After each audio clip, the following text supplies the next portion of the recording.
ప్రేమ కలిగిన తండ్రి, మీకు వందనాలు.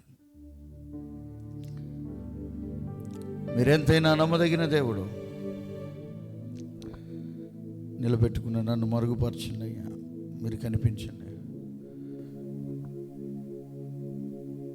మాకు వ్యతిరేకంగా పనిచేసేటువంటి ప్రతి చీకటి కార్యాన్ని బంధిస్తున్నాం రాజా.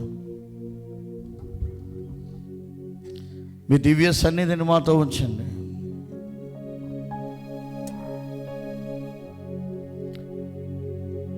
మీరే మాతో తేటగా మాట్లాడండి ప్రభు, మీరే మాతో తేటగా మాట్లాడండి. మీరు మాట్లాడితే హృదయాలు ఆకర్షించబడతాయి, మేలు జరిగింది అని నమ్ముచు యేసు నామములో అడిగి వేడుకుంటున్నాం తండ్రి, ఆమేన్. హల్లెలూయా. చాలా సంతోషం ప్రియులరా. దేవాతి దేవుడు నాకు ఇచ్చినటువంటి అవకాశాన్ని బట్టి నేను ఎంతగానో ప్రభువుని స్తుతిస్తున్నాను. అలాగే ప్రభువుని ప్రేమిస్తూ చేరువచ్చిన మీ అందరికీ కూడా నా హృదయపూర్వక వందనాలు. అందరికీ వందనాలు చెప్పరు వెనుకోళ్ళు, చెప్పండి, వందనాలు చెప్పండి. హల్లెలూయా. చూస్తూ ఉన్నా రైట్. ఈ సంవత్సరానికి ఈ ఆదివారమే ఆఖరి ఆదివారం. ఈ తర్వాత వచ్చే అంతా కూడా 25 నూతన సంవత్సరంలోనే. ఈ సంవత్సరంతో, ఈ ఆదివారంతో ఈ సంవత్సరం ముగించబడతా ఉంది. దేవుని మహాకృప ఇంతవరకు నడిపించారు. ఈ సంవత్సరంలో 52 ఆదివారాల ఒక్కటి కూడా మిస్ అవ్వకుండా హాజరైనటువంటి వారు ఎవరైనా ఉన్నారా? ఉంటే ఒకసారి అలా చేయి చూపిస్తారా? సంవత్సరం అంతా వచ్చాను, ఒక్కటి కూడా మిస్ అవ్వలేదు అన్నాను. పర్లేదు, చూపించండి. వాళ్ళు గట్టిగా చప్పట్లు కొట్టండి ఒకసారి. కొట్టడం పర్లేదు, మామూలు విషయం కాదు కదా. రైట్. కనీసం ఒక 45 ఆదివారాలన్నా హాజరయ్యానండి నేను సంఘానికి అన్నవాళ్ళు ఒకసారి చేయి చూపిస్తారు. పైకి చూపించండి. వారికి కూడా ఒకసారి చప్పట్లు కొడుతూ ప్రభునామం. కనీసం ఒక 30 ఆదివారాలన్నా హాజరైనటువంటి వారు, 30 హాజరై ఉంటాను. వారికి కూడా గట్టిగా చప్పట్లు కొడుతూ ప్రభునామాన్ని కనుక. ఇంకా తర్వాత వాళ్ళు ఇంకెందుకు, సగానికి సగం వాళ్ళకి చప్పట్లు కొట్టి మొత్తం వచ్చిన వాళ్ళకి చప్పట్లు కొట్టినా ఉపయోగం లేదు కదా. రావాలి, ఖచ్చితంగా రావాలి, సమయానికి రావాలి. నిజంగా చాలా గొప్ప ధన్యత అలా హాజరవ్వడం అనేది. ఖచ్చితంగా రావాల్సిందే అని బల్ల కొద్ది కాదు.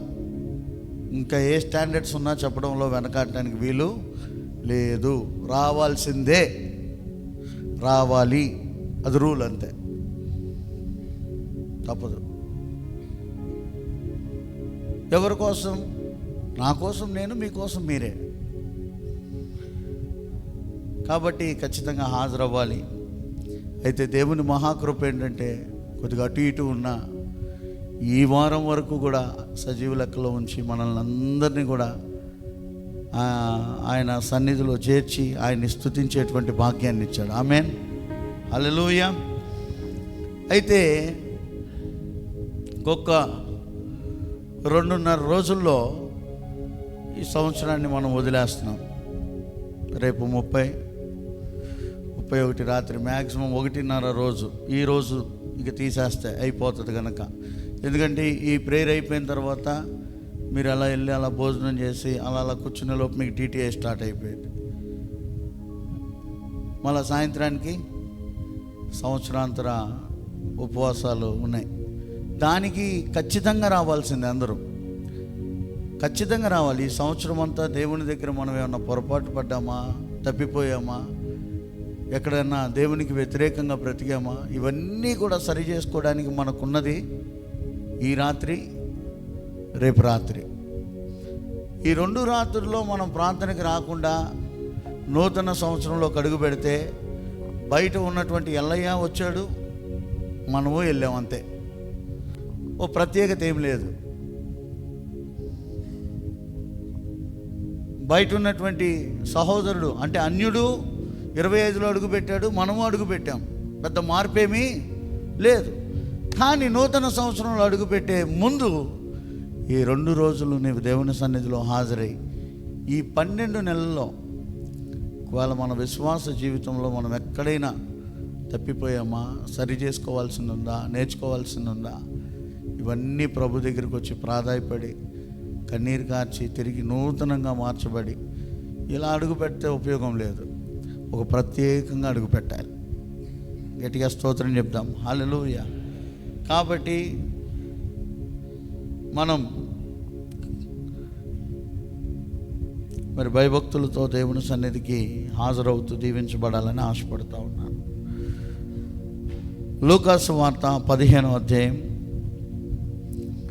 11 నుంచి మనం చదివితే, ఈరోజు ప్రసంగ అంశం ఏంటంటే నీవెక్కడ తప్పిపోయావు. ఏంటి ప్రసంగ అంశం? మీ పక్కవారితో చెప్పండి, నీవు ఎక్కడ తప్పిపోయావు. చూద్దాం కొన్ని విషయాలు, సమయాన్ని బట్టి వెళ్ళిపోదాం. ఈ లూకాసు వార్త 15వ అధ్యాయం 11 నుంచి మనం చూస్తే, ఇక్కడ ఒక కుమారుడు తండ్రిని విడిచి తప్పిపోయాడు. ఎవరిని విడిచి? తండ్రిని విడిచి తప్పిపోయాడు. దీవెనకరంగా ఉన్నటువంటి కుటుంబం, ఆశీర్వాదకరంగా ఉన్నటువంటి కుటుంబంలో అన్నీ మంచిగా సవ్యంగా హ్యాపీగా జరిగిపోతూ ఉన్నాయి. లోటు లేదు. వెనక్కి తిరిగి చూసేటువంటి ఆలోచన లేదు. ఎవరి మీద ఆధారపడేటువంటి వాతావరణం లేదు. మంచిగా ఉన్నాడు, అన్నీ సౌఖ్యంగా నడుస్తూ ఉన్నాయి.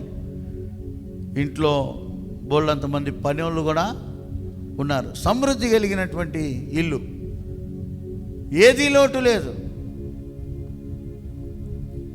ఈ లోటు లేనటువంటి ఇంటిలో నుంచి ఈ కుమారుడు బయటకు వచ్చేసాడు. ఎందుకు వచ్చాడు? ఎందుకు రావాల్సి వచ్చింది? ఏ కారణంతో బయటకు వచ్చాడు? దీనికి ప్రేరేపణ ఇచ్చింది ఎవరు? దీన్ని ప్రోత్సహించింది ఎవరు? అతనికి ఉన్నటువంటి తన స్నేహితులు తనల్ని ప్రోత్సహించి తన ఇంటిని విడిచి బయటకు వచ్చేసేసి తన సొంత జ్ఞానంతో, తన సొంత స్వశక్తితో ఏదో సాధించాలి, నేనేంటో చూపిస్తా కదా.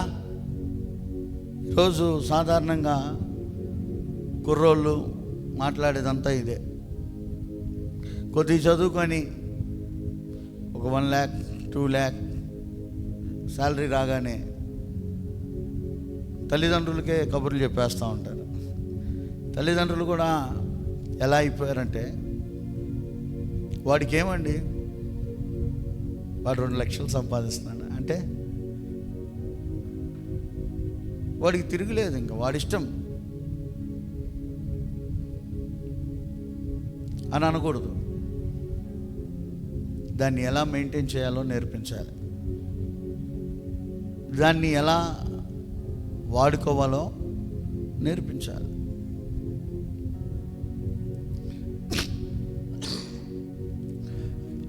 అలాంటివి లేకుండా ఈరోజు తల్లిదండ్రులు ఎలా ఉన్నారంటే, విచ్చలవిడిగా అదేదో హైప్గా, మంచిదే హైప్ అని చెప్పడం, నా కొడుకు ఉన్నతమైనటువంటి స్థితిలో ఉన్నాడని చెప్పడంలో తప్పేం లేదు. అలా అని చెప్పి వాళ్ళని అశ్రద్ధ చేయటం అంత క్షేమము కాదు. నీ పరిధిలో ఉన్నంత వరకు కూడా ప్రతి విషయము తల్లిదండ్రులకి తెలియాల్సిందే, చెప్పాల్సిందే. చెప్పకుండా ఒప్పుకోకుండా జరగడానికి వీలు లేదు. వాడు ఏ స్థితికి ఉన్నా కూడా, ఏ పరిస్థితి అయినా కూడా, మాకు వివాహమై మా తమ్ముడికి వివాహమై కొన్ని ఏదన్నా పర్సనల్గా బయటికి వెళ్ళినప్పుడు పిల్లలకు ఏమో కొనిపించుకోవడానికి అట్లా, కానీ ఏదన్నా ఒకటి పెద్దది చేయాలి అని అంటే ఈ రోజుకి మా తల్లిదండ్రులకు చెప్పి చేయకుండా ఉండే అంత ధైర్యం ఏమీ లేదు.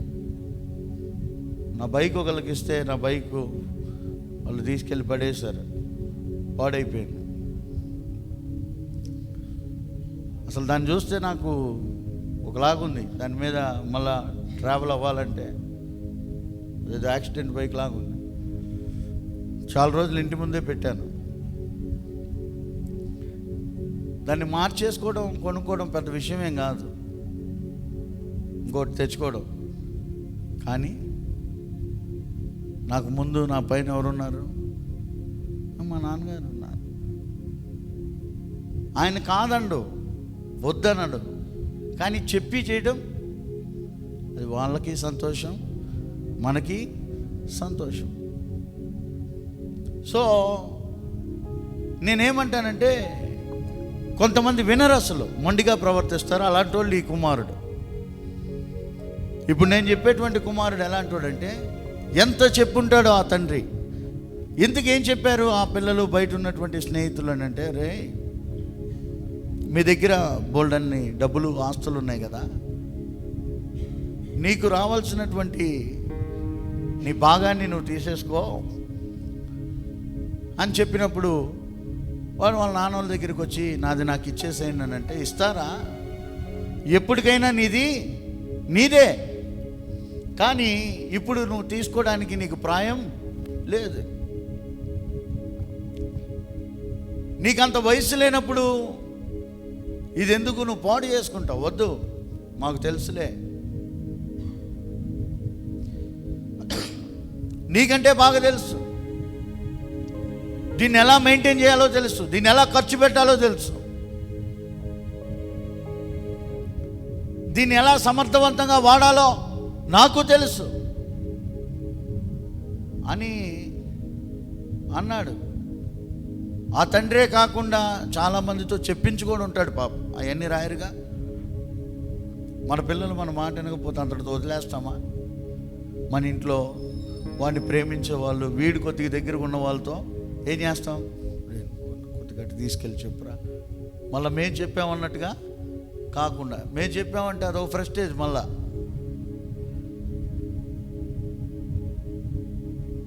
రకరకాలుగా ప్రయత్నం చేశారు, వినలేదు, వెళ్ళిపోయాడు.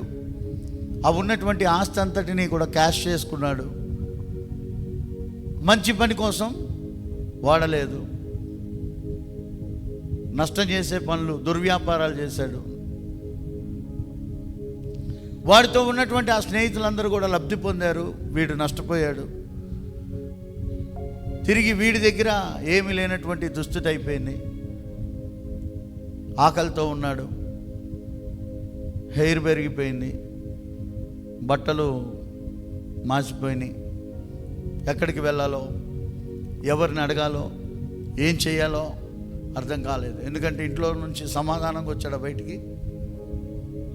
ఇంట్లో నుంచి సరేనా నువ్వెక్కడున్నా సంతోషంగా ఉండాలి అని అన్నాడు ఆ తండ్రి వచ్చేటప్పుడు. లేదు, అలా ఉంటే స్వతంత్రంగా వెళ్ళొచ్చు, అలా లేదు, సమాధానంగా రాలా. ఏం చేయాలో అర్థం కావట్లేదు, ఆకలి అయిపోతుంది. దారిలో వస్తూ ఉన్నాడు, స్నేహితులందరూ కూడా మా దగ్గర ఎక్కడ ఉన్నాయి అన్నారు. దారిలో వస్తూ ఉన్నాడు, పందులు కనిపించినాయి. ఆ యజమాని దగ్గరికి వెళ్ళాడు. అయ్యా, చాలా రోజులైంది అన్నం తిని, బాగా ఆకలేస్తుంది, ఓ ముద్ద అన్నం పెడతావా? ఆయన అన్నాడు, నీ పందుల్ని నేను కాస్తాను, నాకు ఒక ముద్ద అన్నం పెట్టాను. బిజినెస్ మైండెడ్ ఎలా ఉంటాడో తెలుసుగా. ముందెళ్ళి పందుల్ని కాసుకొని రా, ఆ తర్వాత నీకు భోజనం పెడతా అన్నాడు. దిక్కుతోచిన పరిస్థితి. ఒకసారి ఇల్లు గుర్తొచ్చింది. ఏం గుర్తొచ్చింది? ఇల్లు గుర్తొచ్చింది. ఆ ఇంట్లో వాడు పొద్దున్నే 8 అయినా కూడా లెగవడు. 8 ఇంకలే స్కూల్ టైం, కాలేజ్ టైం ఉంటలే, బ్రష్ చేసుకోగానే బ్రేక్ఫాస్ట్ వచ్చేస్తుంది.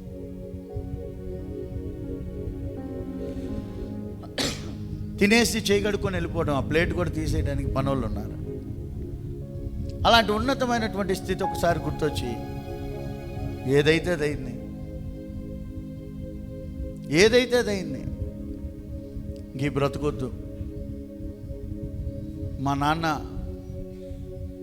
నన్ను కనీసం కొడుకుగా చేర్చుకోకపోయినా వాళ్ళ ఇంట్లో పనోడుగానైనా చేర్చుకుంటే నా ఇంట్లో నా పనులు 3 పూట్లు సంతోషంగా తింటున్నారు. ఆ ఇంటిలో కొడుకుని దిక్కులేని బ్రతుకుతున్నానని ఒక ఆలోచన వచ్చింది. ఈ ఆలోచన ఈ కొడుకు ఎందుకు వచ్చింది అని అంటే, తప్పిపోయినటువంటి ఈ కొడుకు కోసం ప్రతిరోజు పోగొట్టుకున్నటువంటి తండ్రి ప్రార్థన చేయడమే కాకుండా ప్రతిసారి ఆ ఇంటిపైకి ఎక్కి చూస్తూ ఉన్నాడు, నా కొడుకు ఎప్పుడు వస్తాడా అని. గట్టిగా చప్పలు కొట్టి దేవుని నామాన్ని కనపరుద్దాం. హల్లెలూయా. అంటే ప్రార్థన చేయడం ముఖ్యం కాదు, చేసిన ప్రార్థనకి జవాబుగా ఎదురు చూడాలి. ఈ తండ్రి ఏం చేస్తున్నాడు? ప్రార్థన చేస్తున్నాడు, మేడెక్కి చూస్తాడు. ఒక రోజున దూరంగా ఓ పిచ్చోడు వస్తూ ఉన్నాడు. దూరంగా చూసినటువంటి తండ్రి గుర్తుపట్టాడు. రేయి నా చిన్నోడు. వెంటనే పనులను పిలిచాడు. నీళ్లు రెడీ చేయండి, కొత్త వస్త్రాలు సిద్ధం చేయండి, చెప్పులు రెడీ చేయండి అని మేడ దిగి పరిగెత్తుకుంటూ వెళ్ళి ఆ మురికి, శుభ్రం లేదు, స్నానం లేదు, బ్రష్ లేదు, ఎక్కడ పడుకుంటున్నాడో తెలియదు, ఏం తింటున్నాడో తెలియదు, అలాంటి వాడి మెడ మీద ముద్దు పెట్టుకొని ఇంటికి ఆహ్వానించాడు. గట్టిగా చప్పలు కూడా దేవుని నామాన్ని కనపరుద్దాం. హల్లెలూయా. ఇప్పుడు ఈ మాటను బట్టి తండ్రి, ఆయన కుమారులం మనం. ఏ కారణంగా నీవు తప్పిపోయావు? నీవు తప్పిపోవడానికి నిన్ను ప్రోత్సహించినటువంటి ఆ మనుషులు ఎవరు? సంఘంలో నీ స్నేహం ఎవరితో? సంఘంలో నీవు ఎవరితో సహవాసం చేస్తూ ఉన్నావు? హైప్ ఉన్న వాళ్ళతోనా, డబ్బున్న వాళ్ళతోనా,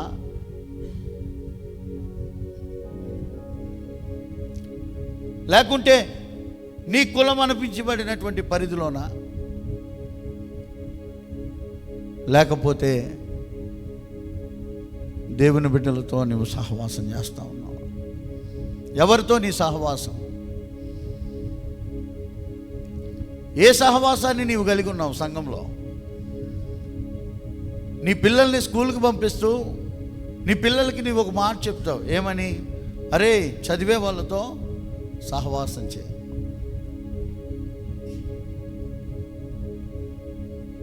మరి దేవుని బిడ్డలమైనటువంటి మన సహవాసం ఎవరితో? ప్రార్థన చేసేటువంటి వారితో నీవు సహవాసం కలిగి ఉన్నావా? వ్యాపారాలు చేసేటువంటి వారితో నువ్వు కలిసి ఉన్నావా? ప్రార్థనాత్మ కలిగినటువంటి వారితో నీ సహవాసం ఉందా? పిచ్చాపాటి మాటలు చెప్పే వారితో నీ సహవాసం ఉందా? దేవునితో ఎక్కువ సమయాన్ని గడుపుతూ ఆధ్యాత్మికంగా మేలు పొందుకుంటున్నటువంటి వారితో నీ సహవాసం ఉందా? లేక టైంపాస్ చేసేటువంటి వాళ్ళతో నీ సహవాసం ఉందా? సంఘంలో వీళ్ళందరూ ఉన్నారు. సంఘంలో అందరూ ఉంటారు. సంఘంలో ఎవరికి వాళ్ళు నేను పరిశుద్ధుడు అంటే కుదరదు. మనల్ని పరిశుద్ధుడని పిలవాల్సింది దేవుడు. మన పరిశుద్ధతను గమనిస్తుంది దేవుడు. నాకు నేను మంచి అనుకుంటే కుదరదు. నా మంచి ఆయన దృష్టికి మురిగుడ్డలతో సమానం అన్నాడు. ఇంకేంటి నా మంచి? మనుష్యుడు పైవేషాన్ని చూస్తాడు కానీ దేవుడు నీ లోపలేముందో చూస్తాడు. నా లోపలేముందో చూస్తాడు. ఇన్నర్ మ్యాన్, అవుటర్ మ్యాన్, బాహ్య పురుషుడు, అంతరంగ పురుషుడు. బాహ్యంగా సన్నీ చక్కగా ఉన్నాడు, వాడి మాటలు బాగుంటాయి, వాడి పాటలు బాగుంటాయి అనుకుంటారు. మరి లోపల వాడు, మరి నీ లోపట ప్రతి మనిషికి 2 ఉన్నాయి. పైన కనిపించేది వేరు, లోపట ఉండేది వేరు. నా పైన నీవు చూస్తున్నావు, నీ పైన నేను చూస్తున్నాను. కానీ మనందరి లోపల దేవుడు చూస్తున్నాడు. దీనిని బట్టి నీకు మార్క్స్.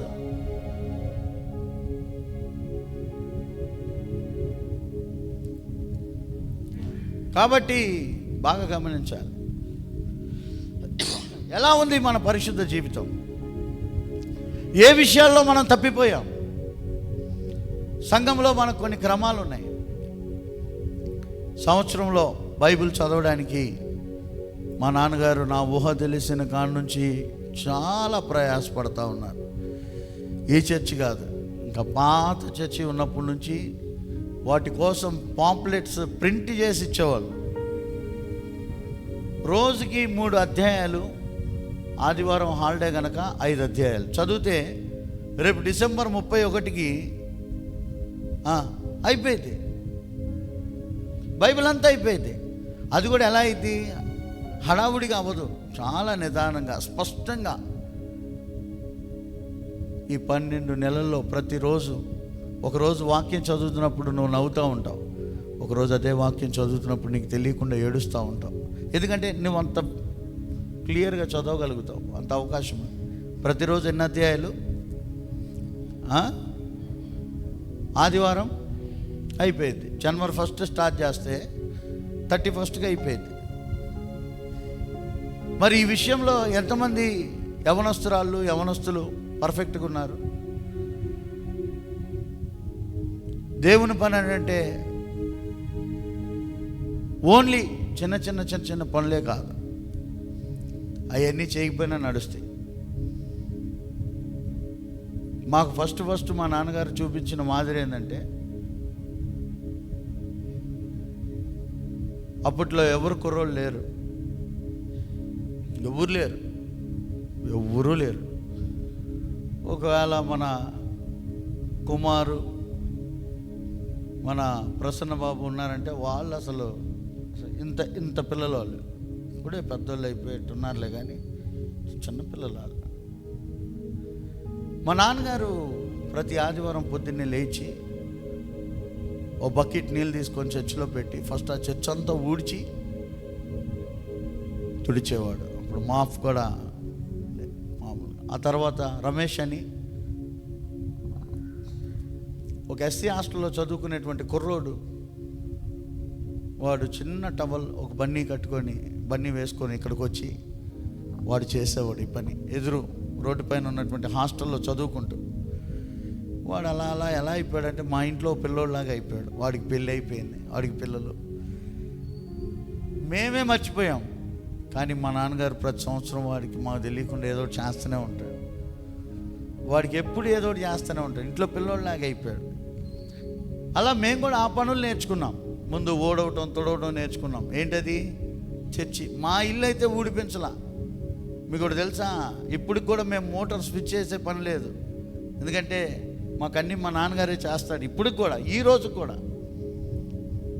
ఎప్పుడో వాళ్ళు సాయంత్రం పూట లేనప్పుడు అది కూడా మా అమ్మగారు కరెక్ట్ టైంకి ఫోన్ చేసింది, 5:30 అవుతుంది మోటార్ వేయండిరా అని. ఎప్పుడు పొద్దున్నే లేచి మోటార్ వేసింది కూడా లేదు, అంత ప్రేమగా. ఈ రోజు కూడా ఇంటి పనులు కాదు, కానీ సంఘం పనులు చేయించాం. ఆ తర్వాత నేను మా తమ్ముడు ఎక్కడ ప్రార్థన అంటే అక్కడ చక్రపాణి అంకుల్ ఆధ్వర్యంలో ఆటోలో మైక్ సామాన్ వేసుకొని తిరగని ప్రాంతం లేదు, బాక్సులు మోసాం, లైట్లు కట్టుకున్నాం రోడ్ల మీద. అంత అయిపోగానే మళ్ళా అవన్నీ చేసి అయిపోయి ఈరోజు ఈ పొజిషన్కి వచ్చాం.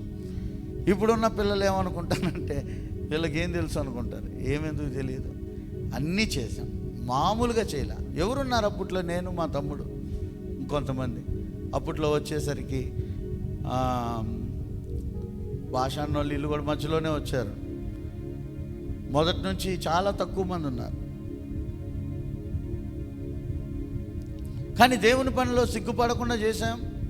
ఈరోజు ఇంత సేవ చేస్తూ ఉన్నా కూడా ఒక్కొక్కసారి ఎవరు ఉండకపోతే, రే ఆటో తీసుకెళ్ళి పలానా చోట ప్రార్థన ఉంది, నువ్వు వెళ్ళి మైకి పెట్టి లోపు నేను వస్తా అంటాడు. ఇప్పుడు నా పూర్వాన్ని నేను ఎప్పుడూ మర్చిపోవాలా. వెంటనే ఒక బాక్స్ అకిలోలను తీసుకొని 2 మైకులు తీసుకొని బయలుదేరి వెళ్ళిపోతాం. ఎందుకంటే అందులో ఉన్న దీవెన ఇప్పుడు నేను అనుభవిస్తూ ఉన్నాను. గట్టిగా చప్పలు కొట్టి దేవుని నామాన్ని కనపరుద్దాం. ఆ రోజు ప్రయాసపడినటువంటి ఆ దీవెనే ఈరోజు ప్రజల్లో నిలబెట్టింది, గుర్తింపు తీసుకొచ్చింది. అయితే దేవుని బిడ్డలమైనటువంటి మనం ఏ కారణంలో తప్పిపోతూ ఉన్నాం? ఏ విషయంలో తప్పిపోతూ ఉన్నాం? మన ఆధ్యాత్మిక విషయంలో మన స్నేహం ఎవరితో? పిలిచిన దేవుడు నమ్మదగిన వాడు. ఆయన నిన్ను ఊరక పిలవలా. పిలిచిన వాడు సంథింగ్, ఏదో నీ జీవితంలో ఒక గొప్ప కార్యం చేయాలని, నీ జీవితం ఒక విలువైనటువంటిదిగా మార్చాలని, నీ జీవితం అనేక మందికి మాదిరిగా మార్చాలని, ఏదో ఒక విషయంలో నీ తర్వాత తరానికి నువ్వు ఒక మెంటర్గా ఉండాలని దేవుడు నిన్ను పిలిస్తే, నీవు దేవుని మందిరానికి వచ్చి నీ స్నేహం ఎవరితో? ఆధ్యాత్మికంగా నువ్వు ఎంత ఎదిగావు? ఆధ్యాత్మికంగా నీ ఎదుగుదల ఏంటి? నువ్వు ఎంతవరకు ప్రార్థన చేయగలవు? నీ సామర్థ్యత అంతా, ఎన్ని గంటలు ప్రార్థన చేసేటువంటి అనుభవంలో నీవున్నావు? ఆధ్యాత్మికంగా ప్రభు దగ్గర నుంచి నువ్వు ఎంత సంపాదించగలిగావు?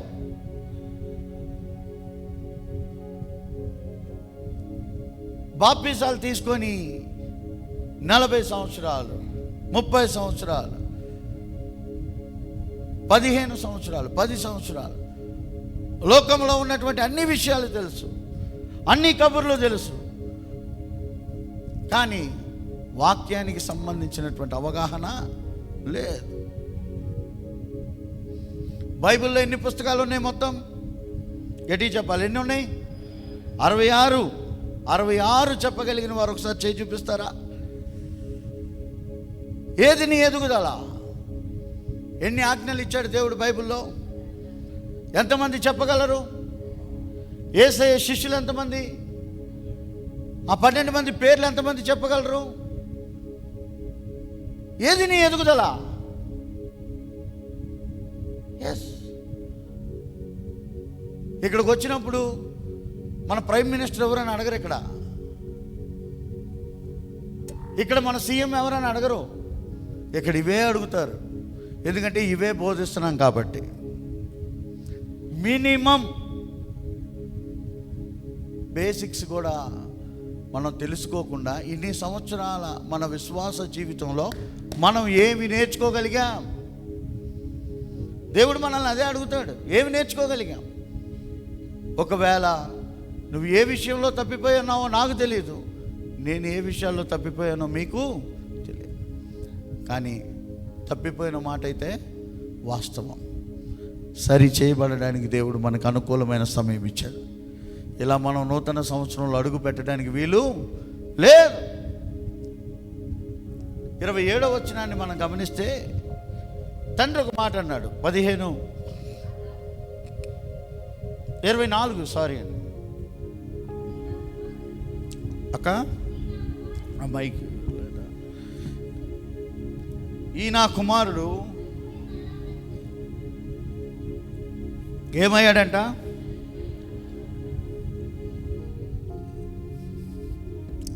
ఈ నా కుమారుడు చనిపోయి బ్రతికాడు అని అంటే నేను అనుకున్నాను బాప్తిసం పొందినట్లెక్కే. ఎలా బ్రతికాడు? చచ్చి బ్రతికాడు. బాప్తిసం తీసుకున్న వాళ్ళని మనం ఏమంటున్నాం? పాత జీవితం కదా. ఈ నా కుమారుడు ఏమయ్యాడు? చనిపోయి బ్రతికాడు. ఎలా? వాడు పాత జీవితం చచ్చింది. అది ఎలా గమనించగలిగాడు ఈ తండ్రి అంటే, ఆ మాటలు, నానా నీ ఇంటిలో అడుగు పెట్టడానికి నేను అర్హుడిని కాదు, కనీసం నీ ఇంట్లో పనోడుగానైనా ఉంటా, ఒక కొడుకు అడుగు పెట్టేటువంటి అర్హత నాకు లేదు అన్న మాటల్లో ఆ తండ్రికి ఏం కనిపించింది? ఒక మార్పు కనిపించింది. ఇంతకుముందు వాడి దగ్గర ఏం కనిపించింది? ఇస్తావా ఇవా? ఏంటది? ఆస్తి. నువ్వు ఈగిపోతే ఎలా తీసుకోవాలో మాకు తెలుసు. ఇలా ఇప్పుడు మొత్తం ఈ నా కుమారుడు చచ్చి బ్రతికాడు, చనిపోయి బ్రతికాడు. నీవు నేను కూడా మన ఆధ్యాత్మిక జీవితంలో మనం బ్రతకాలి అని అంటే మనలో చావవలసినవి చాలా ఉన్నాయి. అవి చావాలి. అది పెద్ద అయినా చిన్న అయినా ఎవరైనా సరే, ఎవరైనా సరే ఆధ్యాత్మిక జీవితంలో నీవు నేను ఎదగాలి, వృద్ధి పొందాలి అని అంటే మనలో కొన్ని విడిచిపెట్టవలసినవి ఉన్నాయి, కొన్ని మారవలసినవి ఉన్నాయి, కొన్ని సరి చేసుకోవాల్సినవి ఉన్నాయి. సరి చేసుకుంటే నిన్ను పనివాడిగా దాసుడిగా కాదు కానీ కుమారుడిగానే స్వీకరించడానికి నా దేవుడు సిద్ధంగా ఉన్నాడు. గట్టిగా చప్పలు కొట్టి దేవుని నామాన్ని కనపరుస్తాం. ఈ లోక మనుష్యుడు నిన్ను అలా చేర్చుకోపోవచ్చు, కానీ నేను ప్రకటిస్తున్నటువంటి నజరేయుడైన యేసు నిన్ను అలా చేర్చుకోగలిగినటువంటి హృదయాన్ని కలిగినటువంటి వాడు. ఆమేన్, హల్లెలూయా. యోనా 1వ అధ్యాయం 3 నుంచి మనం చూస్తే, యోనా దేవుని ఆజ్ఞను మీరి తప్పిపోయాడంట. ఏమయ్యాడు? దేవుడు ఏమన్నాడు? నువ్వెక్కడికి వెళ్ళాలి? నిన్వే. ఈయనేమంటున్నాడు? తార్షీస్ వెళ్తాను. నువ్వు అక్కడికి వెళ్తే నా పని జరగదు, నువ్వు ఇక్కడికి వెళ్ళు. లేదు, నేను అక్కడికే వెళ్తా. చాలామంది దేవుని మాటకి లోబడు, నువ్వు ఇలాగే ఉండు అని అంటే, కొంతమంది ఎలా అంటే తెలివిగా మనిషి ఎదుట ఉన్నట్టుగా ఉంటారు కానీ చేసేవన్నీ చేస్తూనే ఉంటారు. మనిషి ఎదుట చెప్పిన మాట విన్నట్టుగానే వింటారు కానీ చేసేవన్నీ చేస్తారు.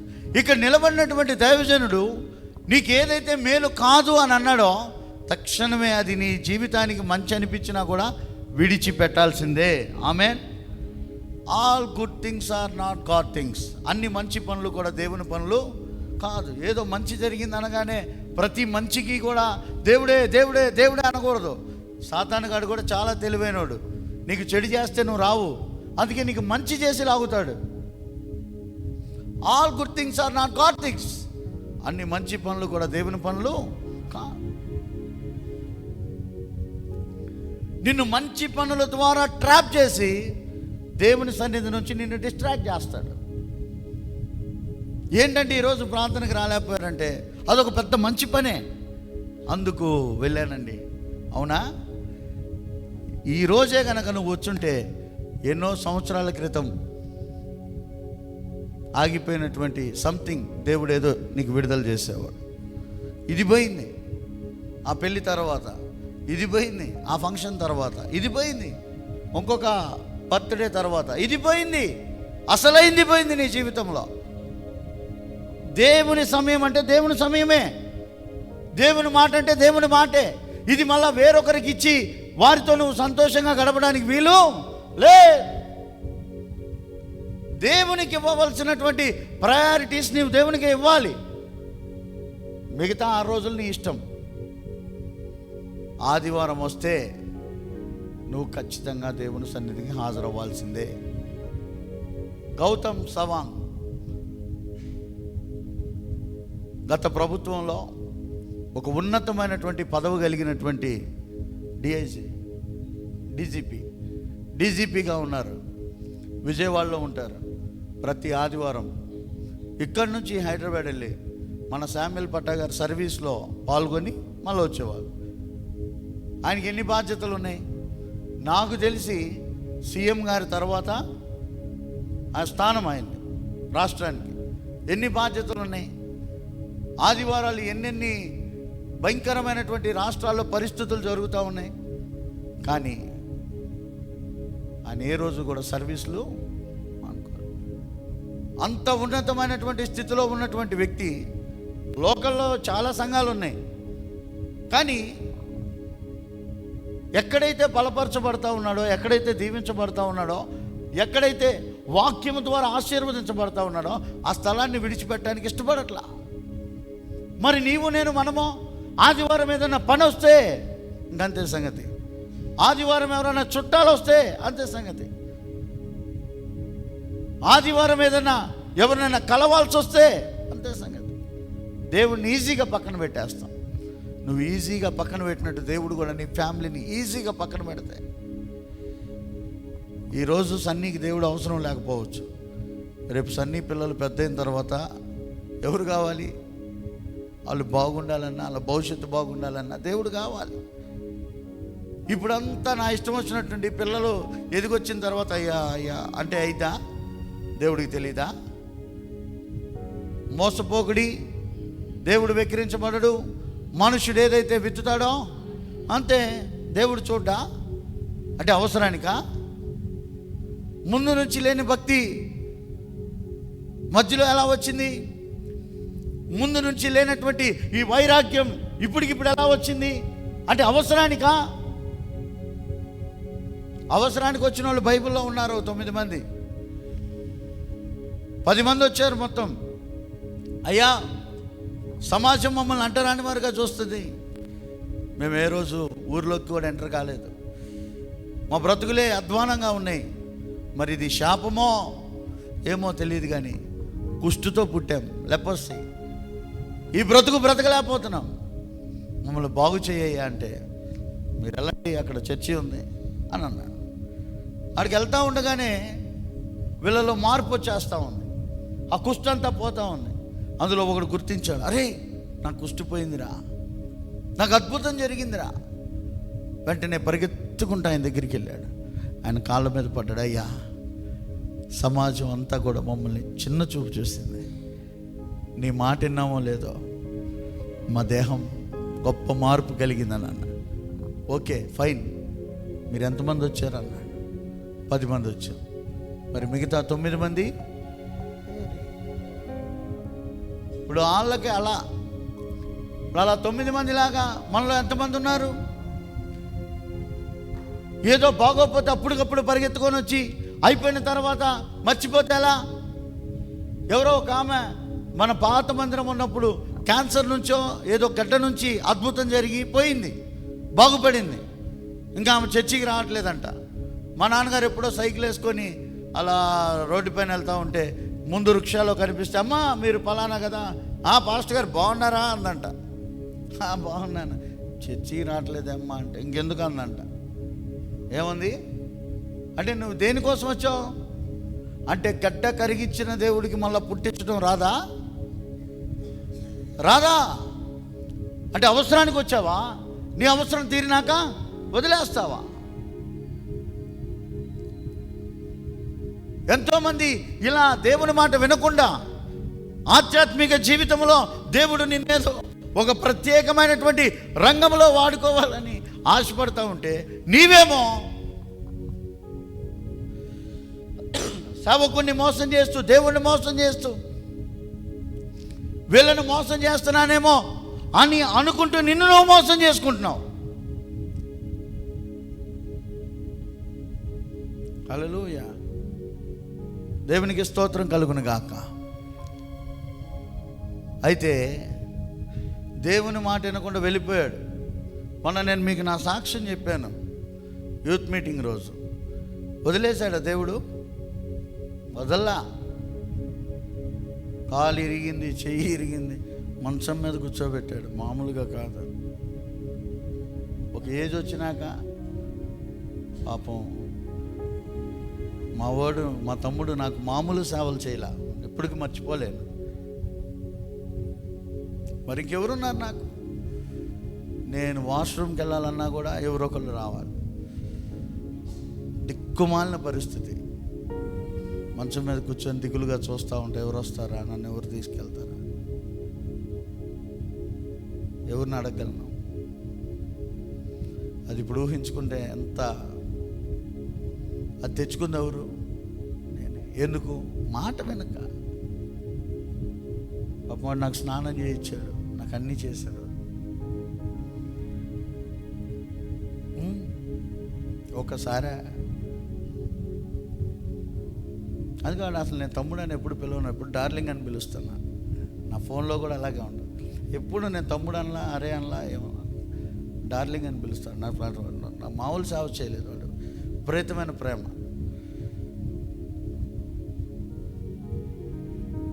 నేను అవి తలుచుకుంటా ఉంటే నాకు ఎంత బాధ వేస్తుందో. ఆయన దేవుడు వదిలిపెట్టలా. వదిలిపెట్టలా.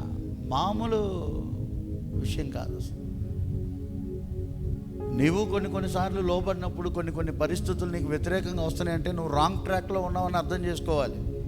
అంతేగాని చర్చికి వెళ్తున్నా కూడా, ప్రార్థనలు చేస్తున్నా కూడా అన్నీ మాకు వ్యతిరేకంగా వస్తున్నాయి అనకూడదు.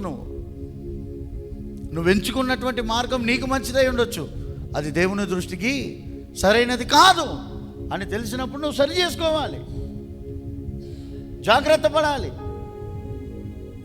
నేను ఇంకా చదివించట్లేదు ఎందుకంటే టైం లేదు కాబట్టి.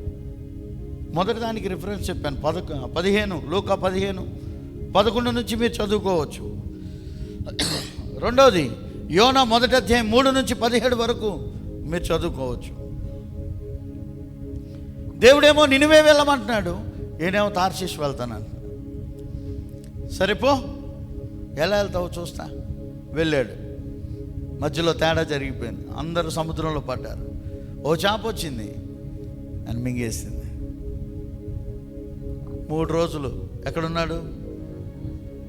రాత్రి అసలు నేను బాగా ధ్యానించా, అసలు చేప కడుపులో ఉండటం ఏంటి అని పిచ్చి డౌట్లన్నీ కొట్టా గూగుల్లో.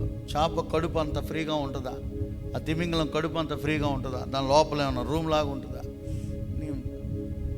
నాకు ఏది వల్లగాల. నాకు అనిపించింది బహుశా ఆ చేప కూడా దేవుడేనేమో అనిపించింది నాకు. ఆ చేప కూడా దేవుడేనేమో అనిపించింది. ఆలోచిస్తే నా హృదయానికి తట్టలా.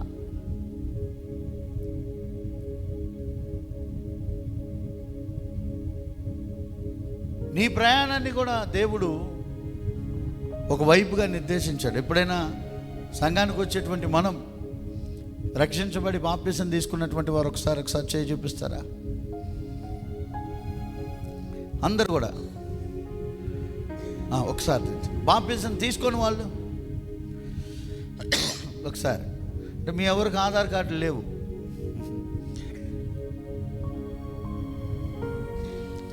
అంటే దేశంలో ఉన్నాం కానీ మనం భాగస్వాములం అంతే. అకార్డింగ్ టు బిబ్లికల్గా దేవుని మందిరంలో ఉన్నాం కానీ మనకి గుర్తింపేమీ లేవు. గుర్తింపు లేకుండా నువ్వు ఎంత చేసినా కూడా దాని నుంచి ప్రతిఫలం ఏది రాదు. నువ్వు ఏది చేసినా గుర్తింపుగా చేయాలి. ఆమేన్, హల్లెలూయా. మీరు సర్వలోకానికి వెళ్ళి సర్వ సృష్టికి నా సువార్తను ప్రకటించండి. ఆ పని చేస్తూ ఉన్నావు. నమ్మితే రక్షించబడతావు. నువ్వు బాప్తిసం తీసుకోవాలి, నువ్వు మారుమనసు పొందాలి, బాప్తిసం తీసుకోవాలి. సంఘానికి వస్తుంటే కుదరదు. వచ్చినటువంటి నీకు ఒక గుర్తింపు కావాలి. నువ్వేంటి, నువ్వు విశ్వాసం అనేంటి నీకు అనంటే, నేను పలానా సంవత్సరంలో నేను గుర్తించబడ్డాను, బాప్తిసం తీసుకున్నా, నా పాత పోయింది, నేను నూతనంగా ప్రభు కొరకు జన్మించాననేటువంటి ఒక ఐడెంటిటీ నీకు కావాలి.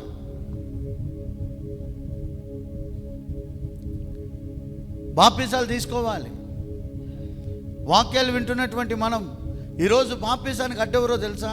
పిల్లలకి తల్లిదండ్రులు, పెద్దోళ్ళకి వచ్చేసరికి ఇంకా టైం ఉందిగా, ఇంకా వయసు ఉందిగా, టైం ఉందిగా, ఎందుకు ఇప్పుడే తొందర? టైం ఎక్కడుంది? మా ఇంట్లో టైం ఉంది, మీ ఇంట్లో టైం ఉంది, నాకు టైం ఉందని నాకు తెలుసా? ఇక్కడ నుంచి వాక్యం చెప్పి నేను మరలా లింగంగుంట వెళ్తానో లేదో కూడా నాకు తెలియదు. ఏం టైం ఉంది మనకి? మనం ఎన్ని వినట్లేదు, మనం ఎన్ని చూడట్లేదు. ఒకవేళ మన టైం అయిపోతే నువ్వెక్కడుంటావు? ఈ భూమి మీద గొప్ప జీవితాన్ని జీవిస్తూ ఓ సొంతిల్లు లేదు, అర్ధింట్లో ఉన్నాం, టైం అయిపోయింది, ఉండనిస్తారా? మనిషి వెళ్ళిపోయాడు, చనిపోయాడు, ఉండనిస్తారా? మరి ఎక్కడ పెడతావు? నీకు సొంతిల్లు లేదుగా. మరి ఇక్కడ నుంచి మనం వెళ్ళాలి. ఎక్కడికి వెళ్తావు? నీకు ఐడెంటిటీ ఏది? నువ్వు ఒక చోటుకు వెళ్ళాలి అని అంటే నువ్వు ఆయన మనిషిగా గుర్తింపు చేయబడాలి కదా. బాప్తిసం అంటే ఎందుకో చాలామంది వెనక్కి వెళ్ళిపోతూ ఉంటారు. ఎందుకు? ఏమైనా విడిచిపెట్టలేని రహస్యమైన ఏమైనా ఉన్నాయా? ఒకవేళ ఉంటే యేసునామములో దూరం అయిపోవును గాక. వాక్యాలు వింటూ భక్తి చేస్తూ ఇంకా అలా బ్రతకడానికి వీలు లేదు. వాక్యం సెలవిస్తుంది, ఉంటే వెచ్చగానైనా ఉండు, చల్లగానైనా ఉండు. నులివెచ్చగా అంటే అటు ఇటుగా ఉండబాక. ఇక్కడికి వచ్చి భక్తి చేస్తూ, లోకంలోకి వెళ్ళి లోకంలో వ్యవహారాలు చేస్తూ, లోకంలో రాజకీయాలు చేస్తూ, లోకంలో ఉండడానికి వీల్లేదు. ఉంటే ఇలా ఉండు, లేకపోతే అలా ఉండు. నేనెవరు బలవంతం చేయట్లా, కానీ నీవు మారాలి. ఆమెన్, హల్లెలూయా. కాలములు సమయములు మన స్వాధీనంలో లేవు. మనం ఎప్పుడు మన జీవితాన్ని ముగిస్తామో తెలియదు. ఒకప్పుడు మరణం అంటే 70 ఏళ్ళకు 60 ఏళ్ళకు ఆలోచించేవాళ్ళు. ఇప్పుడు 20 ఏళ్ళకి 15 ఏళ్ళకి స్ట్రోక్లు వస్తూ ఉన్నాయి. స్ట్రోక్ వస్తూ ఉంది ఉత్త పుణ్యాన. ఏం జరుగుతుందో తెలియట్లా, ఏమవుతుందో తెలియట్లా. సంవత్సరం చివరి వరకు ప్రభు నడిపించాడు. ఒకవేళ నూతన సంవత్సరంలో నీవు అడుగు పెట్టాలనుకుంటే నువ్వు దేవుని బిడ్డగానే అడుగు పెట్టాలే కానీ ఒక ఐడెంటిటీతోనే అడుగు పెట్టాలని నేను కోరుకుంటున్నాను. ఆమేన్, హల్లెలూయా. వితౌట్ ఐడెంటిటీ నీ జీవితంలో ఎన్నో సంవత్సరాలు ప్రయాణం చేసావు, నో యూస్. కానీ ఒకసారి ఐడెంటిటీ తీసుకొనిరా, కొన్ని పథకాలు నీకు వస్తాయి. ఆమేన్, హల్లెలూయా. ఇప్పుడు ఆధార్ కార్డు ఉంటే ఆంధ్ర రాష్ట్రంలో నీకు కావాల్సినవి కొన్ని జరుగుతాయి. దేవుని దగ్గర కూడా నీకు ఒక ఐడెంటిటీ లేకపోతే నువ్వు ఎవరని దేవుడు కార్యం చేస్తాడు. నువ్వు ఎవరని కొంతమంది అన్నారు బైబిల్లో, అయ్యా నీ నామం పేరట మేము అది చేయలేదా, ఇది చేయలేదా, ఫ్యాన్లీ లేదా, లైట్లీ లేదా, పెయింటింగ్కి అది లేదా, ప్లాస్టింగ్ చేయడానికి సిమెంటీ లేదా. హూ ఆర్ యూ అన్నాడు. అన్ని విన్నాక నువ్వు ఎవరు అసలు అన్నాడు. అంటే నువ్వేదన్నా చేస్తే ఎలా చేయాలి? విత్ ఐడెంటిటీ, ఒక గుర్తింపుతో నువ్వు పని చేయాలి. ఆమెన్. గుర్తింపు లేకుండా నువ్వు ఎన్ని చేసినా నో యూస్. చేశానని నలుగురికి చెప్పుకోవడం తప్ప దేవుని దృష్టికి అది ఎంత మాత్రమూ విశేషం కాదు. బాప్టిజం తీసుకోవాలి. చాలా మాటలు ఉన్నాయి, ఇంకంతటితో ముగించేస్తా. ఒక యవనస్తుడు ఉన్నాడు జగ్గయ్యపేట. నేను ఒక సువార్త కూడికి వెళ్తే నాకు తెలిసినటువంటి సంఘటన, నిజంగా జరిగిన సంఘటన. జగ్గయ్యపేటలో ఓ చర్చిలో వాక్యం చెప్పడానికి వెళ్ళాను. వెళ్ళినప్పుడు కొన్ని సందర్భాలు వచ్చినాయి, మాటలు మాట్లాడతా. ఇంతకుముందు ఇక్కడ ఒక యవనస్తుడు ఉండేవాడండి. మైక్ పెట్టాలన్నా అతనే, చర్చి క్లీన్ చేయాలన్నా అతనే. పాస్టర్ గారు వచ్చేసరికి అన్నీ చేసి ప్రారంభ ప్రార్థన చేసి పాటలు కూడా పాడుతూ ఉంటాడు. పాస్టర్ గారికి రైట్ హ్యాండ్గా ఉన్నాడు. ఆ పాస్టర్ గారికి పిల్లలు లేరంట. అయితే సంఘం అంతా అనుకుందంట, ఎప్పటికైనా వీడే కష్టపడుతున్నాడు కాబట్టి రేపు పాస్టర్ గారి తర్వాత సేవకుడు కూడా వీడే అని అనుకుంటా ఉన్నటువంటి సంఘటన. ఆ టైంలో వాళ్ళ తల్లిదండ్రులు, ఏయ్ ఎప్పుడు చర్చిలో పనేందిరా, ఇంట్లో బాధ్యత లేవా, ఇంకెప్పుడు ఆ పనేనా, ఇంట్లో వాళ్ళకి పనికిరావా అన్నట్టుగా మాట్లాడి వాడి విశ్వాస జీవితాన్ని కాస్త వెనక్కి లాగా. అప్పుడు పాస్టర్ గారు అన్నాడంట, అరే నువ్వు ఎన్ని చేస్తున్నావు మంచిదే, ఇదేదో బాప్టిజం తీసుకొని పనిచేయరా, నీకు మేలు జరిగితేనంటే వాళ్ళ అమ్మందంట, ఉద్యోగం రాగానే బాప్టిజం తీసుకుంటాడు లేండి అందంట. ఆడు బాప్టిజానికి నీ మాట ఏంటి నాకు అర్థం కాలా?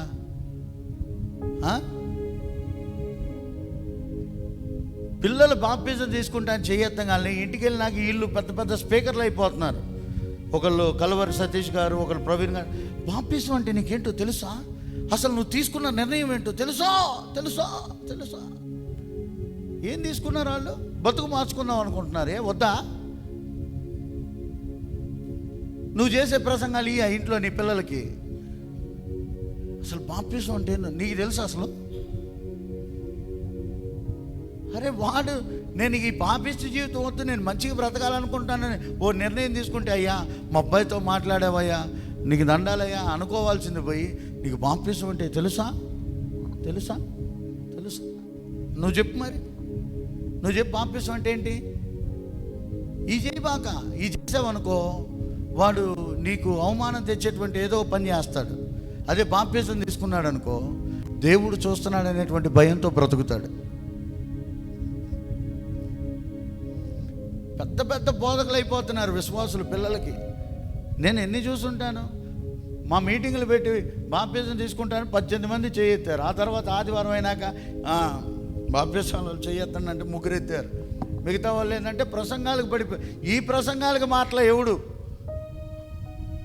ఆ ప్రసంగానికి దెబ్బకి 15 మంది పెట్టెలు రాలిపోయినట్టు రాలిపోయారు.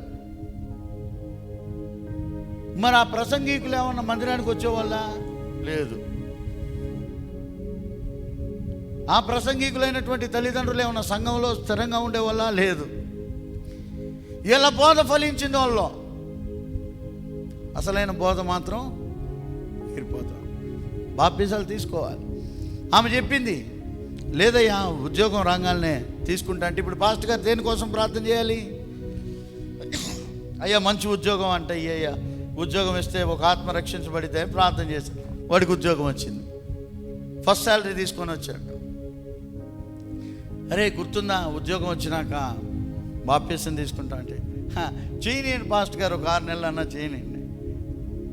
పెళ్లి సంబంధాలు చూస్తున్నాం, పెళ్ళైనాక తీసుకుంటాను. ఇప్పుడు దేనికోసం ప్రార్థన చేయాలి? పెళ్ళి కోసం. అది కూడా అయిపోయింది, ఆయనే చేశాడు. మంచి రోజు చూసుకొని వచ్చి బాప్తిసం. అసలు బాప్తిసం తీసుకున్న వాళ్ళకి పెళ్లి చేయరు లెక్క అయితే, అకార్డింగ్ టు బైబుల్. ఈ రోజుల్లో పెళ్లి చూపులు చూసేవాళ్ళు, అబ్బాయికి బంగారం ఉందా, అబ్బాయికి స్థలాలు ఉన్నాయా, అబ్బాయికి ఉద్యోగం ఉందా చూస్తా, ఆడికి మారు మనసు ఉందా, ఆడి మంచోడేనా, ఆడి జీవితం బాగుందా, ఈ ఎవడు చూడట్లా. నేనంటాను, బంగారాలు, ఆస్తులు, అంతస్తులు, డబ్బులు వాళ్ళ సంసార జీవితాన్ని కట్టలేవు. ఇవేమీ లేకపోయినా వాడు ఒక పరిశుద్ధుడై ఉంటే అన్నీ తిరిగి దేవుని దగ్గర మోకరించి సంపాదించుకోగలడు. గట్టిగా చప్పులు కొట్టి దేవుని నామాన్ని కనపరుద్దాం. ఈరోజు పెళ్ళికి సంబంధం కూడా లేదు. కొంతమంది పెళ్ళంటే, మా నాన్నగారు చాలామంది, అయ్యా అబ్బాయి పెళ్ళుందయ్యా, అటోళ్ళేమో పెళ్ళుంటేనే బాప్తిసం అంటున్నారు, వచ్చిస్తావా అంటే, నాకు చెప్పారు కదా రాజీ పడ్డే లాంటి వాటిలో. అంటే నువ్వు దేనికోసం? బ్రతుకు మారి కాదు బాప్తిసం. దేనికోసం? పెళ్ళి కోసం. రేపు అడుగుతారు పెళ్ళిలో ఇలాంటివన్నీ. బాప్తిసం లేకుండా ఎలా? సంఘంలో నీ సేవకుడు నీకు ఒక లెటర్ రాసి పంపించాలి. లెటర్ రాసి పంపించాడు, ఎవరికి పంపిస్తారు? సభ్యునికే పంపిస్తారు, ఐడెంటిటీ గల వారికే పంపిస్తారు. నువ్వు బాప్తిసం లేకుండా నీకు ఒక లెటర్ రాసి పంపిస్తే, నువ్వు మారకపోయినా నువ్వు మంచోడువని నీ మీద అబద్ధ సాక్ష్యం సేవకుడు పంపించినట్టేగా. కాబట్టి బాప్తిసాలు, ఆమెమో పెళ్ళైనాక అంది, సరే ఆమెతో గొడవ ఎందుకని చెప్పి బాప్తిసం. పెళ్ళైన తర్వాత అడిగాడు, లేడు, కొద్దిగా అటు ఇటు ట్రిప్ వేసి వస్తామన్నారు. వైజాగ్ వెళ్ళారు వాళ్ళు ట్రిప్కి. వైజాగ్లో ఇద్దరు సంతోషంగా కొత్తగా పెళ్ళయి హ్యాపీగా ఎంజాయ్ చేస్తూ ఉన్నారు. వీడికి కాల్ వచ్చింది. అమ్మాయితో అన్నాడు, నువ్వు లోతుగా వెళ్ళబాకు, ఇక్కడిక్కడ ఆడుతూ ఉండు, నేను కాల్ మాట్లాడతా. కాల్ అవ్వలా. ఓ చోట కూర్చున్నాడు. వేసుకున్న టీషర్ట్ అంతా ఇసుక ఉంటే ఇలా ఇలా అనుకుంటా కూర్చున్నాడో మరి ఏమైందో తెలియదు. కొంతసేపటికి నురుగ్గకి చనిపోయాడు. జనం అందరూ అక్కడికి వచ్చారు. ఏమైందని చూస్తే ఏం అర్థం కాల. ఈ అమ్మాయి వెళ్ళి, ఇప్పుడు దాకా ఈ అబ్బాయి ఇక్కడే ఉన్నాడు, ఏమైందని చూస్తే వాడు చనిపోయి ఉన్నాడు. షర్టు పట్టుకొని అయ్యా అయ్యా అని లాగుతుంటే షర్ట్లో నుంచి గాయమైనటువంటి ఒక పాము బయటికి వెళ్ళింది. ఏంటి పాము ఎందుకు గాయమైందంటే, ఒక గద్ద ఆ పాముని తీసుకెళ్తా ఉంటే అది అటు ఇటు కదిలి ఈ మెడ మీద పడింది. మెడ మీద పడి టక టక టక టక వేసింది. అంత అన్ఎక్స్పెక్టెడ్, మనం ఊహిస్తామా? అంత అన్ఎక్స్పెక్టెడ్. ఏది ఎలా జరిగిందో మీకు చెప్తే ఇది కట్టుకథలాగే ఉంటుంది. కొన్ని ఎలా జరుగుతాయి కూడా మనకి తెలియదు, ఎలా జరుగుతాయి కూడా తెలియదు. అన్ఎక్స్పెక్టెడ్ అయిపోయింది. అదే బాప్తిసం తీసుకొని ఉంటే ఒకవేళ మరణించిన అక్కడికి వెళ్ళేవాడు, తర్వాత ప్రభుత్వ వీళ్ళు కూడా కలుసుకునేవాడు. ఇప్పుడు ఏ భాగ్యం లేకుండా పోయింది. మనం ఈ భక్తి ఎందుకు చేస్తున్నాం? నీవు నేను అక్కడికి చేర్చబడటానికి, యహ సంబంధమైనటువంటి అవసరాలు తీర్చుకోవడానికి కాదు. ఎక్కడ ఉన్నటువంటి కోరికలు, ఇల్లు కట్టుకోవాలి, బిల్డింగులు కొనుక్కోవాలి, స్థలం కొనుక్కోవాలి, కార్లు కొనుక్కోవాలి, ప్రార్థన చేయండి, వీటి కోసం కాదు. ఆ స్థానాన్ని సంపాదించుకోవడానికి, దానికోసం ప్రయాసపడడానికి ప్రభు మనల్ని పిలిచాడు. మనం ఇక్కడ వారం కాదు, మనం అక్కడ వారం. ఆమేన్. మనం యాత్రికులం అన్నారు. ఏమన్నారు? యాత్రికుడు అంటే ఎవరు? మనం ప్రయాణం చేస్తున్నాం. ఏం ప్రయాణం? ఆధ్యాత్మిక ప్రయాణంలో ఉన్నాం. ఈ ప్రయాణంలో సన్నీ స్టేషన్ వస్తే సన్నీ దిగిపోతాడు. నాకు ముందు చాలామంది దిగేశారు. మా తాతయ్య గారు ఇద్దరూ దిగేశారు. వాళ్ళ స్టేషన్ వచ్చింది, దిగేశారు. నా స్టేషన్ వస్తే నేను దిగాలి, నీ స్టేషన్ వస్తే నీవు దిగేయాలి. ఒకవేళ నీ స్టేషన్ రాత్రికే వస్తే నువ్వెక్కడా? రోజులాగా ఉంటుందా? రేపు నీదా? ఎక్కడికి వెళ్తాం?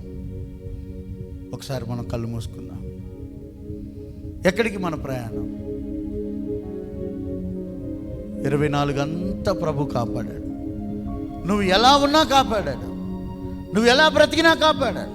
నువ్వు ఇష్టంగా ఉన్నా, ఆయనకు అపకీర్తి తెచ్చే వ్యక్తిగా ఉన్నా, ఆయనకు అవమానాన్ని తెచ్చే వ్యక్తిగా ఉన్నా, ఆయన కష్టపెట్టినా, ఆయన బాధ పెట్టినా, నువ్వు ఆయన బిడ్డవు కనుక నిన్ను ప్రేమిస్తూనే నడిపిస్తూనే ఉన్నాడు. కానీ ఆ ప్రేమను ఆసరాగా తీసుకోవద్దు. ఒకసారి నిన్ను నువ్వు గ్రహిస్తావా? ఒకసారి నిన్ను నువ్వు గ్రహిస్తావా? యేసయ్యా ఒక రోజున్నర నూతన సంవత్సరంలో అడుగు పెట్టేయాలి. నేను ఇలా కాదయ్యా, నేను నీ బిడ్డగా ముద్ర వేయబడి అడుగు పెట్టాలి. నేను రక్షణ పొందాలయ్యా. నా మనస్సు మారాలి, నా హృదయం మారాలి, నా ఆలోచనలు మారాలి. ఒకసారి అందరూ కూడా, ఎందుకు ఇంత ఆలస్యం అయిపోయింది? ప్రభు ఇంతవరకు నిన్ను నడిపించాడు. ఇంక నీవు ఇలా ఉండడానికి, నేను ఇలా ఉండడానికి వీల్లేదు. ఒక నూతనమైనటువంటి వ్యక్తిగా నూతన సంవత్సరంలో అడుగు పెట్టాలని ప్రభు ఆశపడుతున్నాడు. నూతనమైనటువంటి ఆలోచనలతో, నూతనమైనటువంటి ప్రణాళికలతో, ఒక నూతనమైనటువంటి ఉద్దేశంతో, నూతనమైనటువంటి కృప ద్వారా నీవు అడుగు పెట్టాలని ప్రభు కోరుకుంటా ఉన్నాడు. సంవత్సరాలు గడిచిపోతూ ఉన్నాయి. మన విశ్వాస జీవితంలో, మన ఆత్మీయ జీవితంలో మార్పు లేకపోతే కష్టం. పిలిచిన దేవుడు మన జీవితాన్ని బట్టి, మన ఆత్మీయతను బట్టి, మన ఎదుగుదలను బట్టి సంతోషించేటువంటి వారిగా ఉన్నాడా? ఒకసారి మనల్ని మనం అలా పరీక్ష చేసుకుందాం. యేసయ్యా మీకు వందనాలు, తండ్రి మీకు వందనాలు.